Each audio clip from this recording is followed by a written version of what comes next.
एक बड़ी खबर आपको बता दूं, इस वक्त पाकिस्तान के पेशावर में ब्लास्ट सुनाई दे रहे हैं। पाकिस्तान के पेशावर में ब्लास्ट सुनाई दे रहे हैं। पेशावर में ड्रोन्स देखे गए हैं। पेशावर एयरपोर्ट के ऊपर आसमान में कई ड्रोन्स मंडरा रहे हैं। इससे पूरे पेशावर में दहशत का माहौल है, अफरा तफरी मच गई है। एक बार फिर से आपको बता देता हूं, पाकिस्तान के पेशावर में ब्लास्ट सुनाई दे रहे हैं, धमाके सुनाई दे रहे हैं।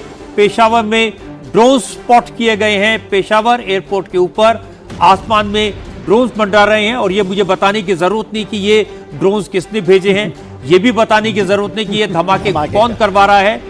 मेजर जनरल मेस्टन और मेजर जनरल सिन्हा और एयर कमांडर बहल साहब जो कह रहे थे, उनकी जो मुंह से बात निकली है वो तुरंत सच साबित हो गई है। पूरे पेशावर में दहशत है, अफरा तफरी है। और मुझे उम्मीद है कि बहुत जल्द पाकिस्तान के दूसरे शहरों से भी इसी तरह के धमाकों की आवाज हमें सुनाई देगी। और ये पेबैक टाइम है रजत जी। श्रीनगर में 10 मिनट से शांति है, फिलहाल कोई ब्लास्ट नहीं, कोई धमाके की आवाज नहीं और कहीं कोई ड्रोन भी फिलहाल नहीं दिखाई दे रहा है।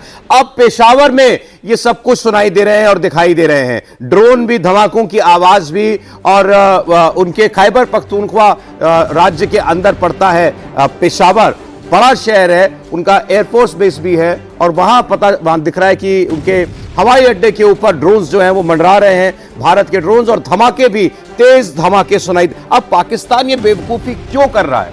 ये जान करके कि उसके पास वो क्षमता नहीं है कि भारत के हमलों को रोक पाए, अपने एयर बेसेस पर हमला करा करके दुनिया भर के सामने वो एक्सपोज हुआ है। पेशावर की क्या इंपॉर्टेंस है? बिल्कुल, बहुत सही कह रहे हैं। पेशावर सबसे डेप्थ एयरफील्ड है, 350 किलोमीटर के करीब वो अंदर आती है। उसके अंदर नॉर्मली ये अपने फोर्स मल्टीप्लायर्स रखते हैं, जैसे air to air refuelling aircraft, airborne early warning and control aircraft या airborne warning and control system. इस तरह के जहाज जिसकी वैल्यू बहुत ज्यादा है, जो हर वॉर के अंदर एक अपने कॉस्ट से ज्यादा वो देते हैं रिटर्न, तो वो वाले वेपन सिस्टम्स को वहां रखा जाता है। तो अगर वहां पे कोई भी इनमें से एक भी फोर्स मल्टीप्लायर डिस्ट्रॉय हो गया तो हमने एक बहुत बड़ा अचीवमेंट कर लिया। तो भारत ने जवाबी कार्रवाई की है।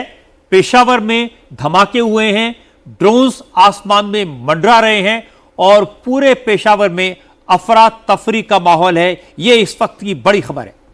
पेशावर में इस वक्त ब्लास्ट सुनाई दे रहे हैं और जैसा अभी बता रहे थे, पेशावर की जो एयर बेस है उसकी अहमियत यह है कि पाकिस्तान वहां जो सामान रखा है पाकिस्तान का, वायुसेना का, उसको अगर भारत ने नुकसान पहुंचाया तो ये तो पाकिस्तान के लिए इकोनॉमिक कॉस्ट पीस की बहुत बड़ी है। ये बड़े महंगे हथियार और एवैक्स वगैरह आप बता रहे हैं वहां पर है, ये सब बिलियन ऑफ डॉलर्स में आते हैं, इनकी कीमत बिलियन ऑफ डॉलर्स में। और तो उस जगह पर भारत की कार्रवाई इस वक्त चल रही है। और भारत अब नहीं लगता कि वो कोई रहम करने वाला है, क्योंकि पाकिस्तान अपने ही कहे से मुकरा है। और अब पेशावर में आप देख रहे हैं कि ये कार्रवाई हो रही है। पेशावर में इससे पहले भी भारत ने कार्रवाई की थी, लेकिन अब इस वक्त सीधे ये जवाब श्रीनगर का दिया जा रहा है। श्रीनगर में उन्होंने ड्रोन्स भेजे, हवाई हमले सुनाई दिए, धमाकों की आवाज। सीधा पेशावर में उसका पे बैक हम लोग इस वक्त कर रहे हैं, जो आपको दिखाई दे रहा है। खबरें आ रही हैं, धमाके शुरू हो गए हैं और तस्वीर भी आती होगी अब से थोड़ी देर में। सबसे इंपॉर्टेंट जो चीज़ है वो है, देखिए टाइमिंग। पहले हम रिट्रीब्यूट करते थे मिडनाइट के बाद में, अभी इन्होंने ड्रोन भेजा, कह रहे हैं कि सिविल एयरलाइंस चल रही है, मगर हम भी चले गए इसी समय। टाइम बहुत इंपॉर्टेंट है और एक बहुत बड़ा मैसेजिंग है कि वी डोंट बॉदर, हम मारेंगे नहीं किसी को, क्योंकि आज के दिन के प्रिसीजन इतने ज़्यादा हैं कि इवन यदि आपका एयर स्पेस में चलता है, क्यों आप अपने को बचाने के लिए करते हैं नौटम को जारी, आप अपने इसको रोकते हैं, मगर दुश्मन के पास, या दुश्मन जो हमें दुश्मन मानता है, हमारी इतनी कैपेबिलिटी है, इतनी प्रिसीजन है कि even it is moving you can hit. ये चल रही हैं, पूरे यूरोप में चलती है, रशिया को कोई फर्क नहीं पड़ता है,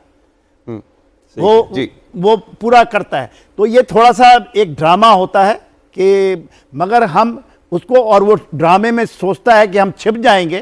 तो वेरी प्रोफेशनल आर्म फोर्सेस है हमारी। रजत जी, जनरल मेस्टन डीजीएमओ में रह चुके हैं, तो मैं ये पूछना चाह रहा हूं आपसे, ठीक है डीजीएमओ की बातचीत के बाद समझौता हुआ, वायलेट हो रहा है, पाकिस्तान ने उसको वायलेट किया, तो क्या दोबारा संपर्क में आए होंगे? देखिए, अभी मेरे को लगता है भारत के डीजीएमओ ने कॉल किया होगा, क्योंकि आइडियली तो उनको बताना चाहिए you have violated and why have you violated, उसका वो जवाब तो कुछ दे नहीं पाएगा। तो फिर डीजीएमओ ने अपने तमाम ऑपरेशन चैनल्स के थ्रू हर कमांड्स को बता दिया होगा, गो हेल फॉर लेदर, जो भी करना है, एक्सेप्ट अभी ग्राउंड ऑपरेशंस की बात नहीं है। और एयरफोर्स को भी बताया होगा, नेवी को भी बताया होगा, बी ऑन हाई अलर्ट। तो साफ जाहिर है कि अब भारत के लिए जो ये मैसेजिंग है कि अब हम बिल्कुल टॉलरेट नहीं करेंगे। इसलिए मैंने बोला था प्रेसिडेंट ट्रंप भी अब हमारा साथ देंगे क्योंकि इनको भी लॉक डाउन कर दिया, और साथ में अभी हमें मौका मिल गया है क्योंकि अब ball is in our court, अब हम उनको नचाएंगे और नचाना चाहिए। और इसलिए मैं बोल रहा था 24 घंटे का वक्फा नहीं, और ये उसी के बाद ये आया पेशावर में किया है। मैं और आपको एक बताऊं, और जिस समय